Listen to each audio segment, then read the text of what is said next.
ఇప్పుడే country delight యాప్ని download చేసుకోండి. Download the country delight app now.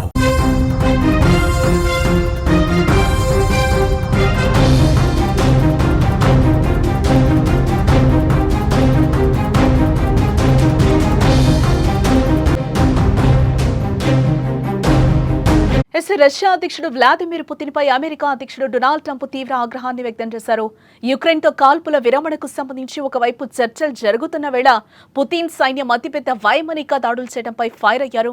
ఈ సందర్భంగా పుతిన్ పై తీవ్ర స్థాయిలో ట్రంప్ ఆగ్రహం వ్యక్తం చేశారు. పుతిన్ పూర్తిగా పిచ్చి పట్టినట్లుగా ప్రవర్తిస్తున్నాడని అసహనం వ్యక్తం చేశారు.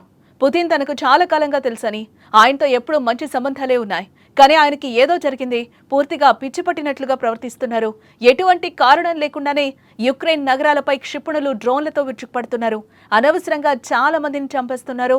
పుతిన్ యుక్రెయిన్లో కొంత భూభాగాన్ని కాదు, ఆ దేశం మొత్తాన్ని స్వాధీనం చేసుకోవాలని కూడా కోరుకుంటున్నారు.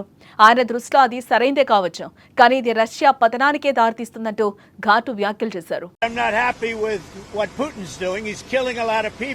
I don't know what the hell happened to Putin. I've known him a long time, always gotten along with him, but he's sending rockets into cities and killing people, and I don't like it at all, okay? We're in the middle of talking, and he's shooting rockets into Kiev and other cities. I don't like it at all. Mr. President, what do you want to do about and that? I'm surprised. I'm very surprised. We'll see what we're going to do. What am I going to tell you? You're the fake news, aren't you? You're totally fake. All right, any other questions? I don't like what Putin is doing, not even a little bit. He's killing people. And something happened to this guy, and I don't like it.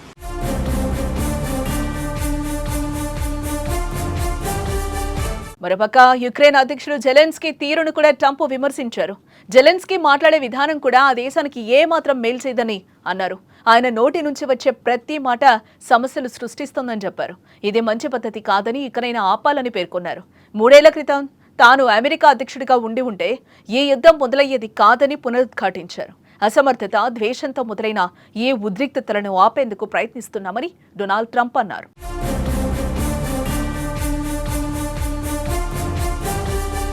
ఇకపోతే 2022 ఫిబ్రవరిలో 2 దేశాల మధ్య యుద్ధ వాతావరణమే నెలకొంది. అయితే అది మరోసారి తీవ్రతరమైంది. నిన్న యుక్రెయిన్పై రష్యా భీకర దాడులు చేసింది.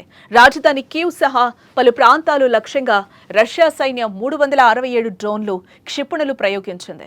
3 ఏళ్లుగా జరుగుతున్న యుద్ధంలో ఇదే అతిపెద్ద వైమానిక దాడి అని యుక్రెయిన్ అధికారులు పేర్కొన్నారు. ఈ దాడుల్లో 12 మంది మృతి చెందగా చాలా మంది గాయపడ్డారు. మృతుల్లో 3 చిన్నారులు ఉన్నట్లుగా తెలుస్తోంది. దీనిపై యుక్రెయిన్ అధ్యక్షుడు జెలెన్స్కీ స్పందిస్తూ అమెరికా మౌనంగా ఉంటే అది పుతిన్ను మరింత ప్రోత్సహించినట్లవుతుందని విమర్శించారు.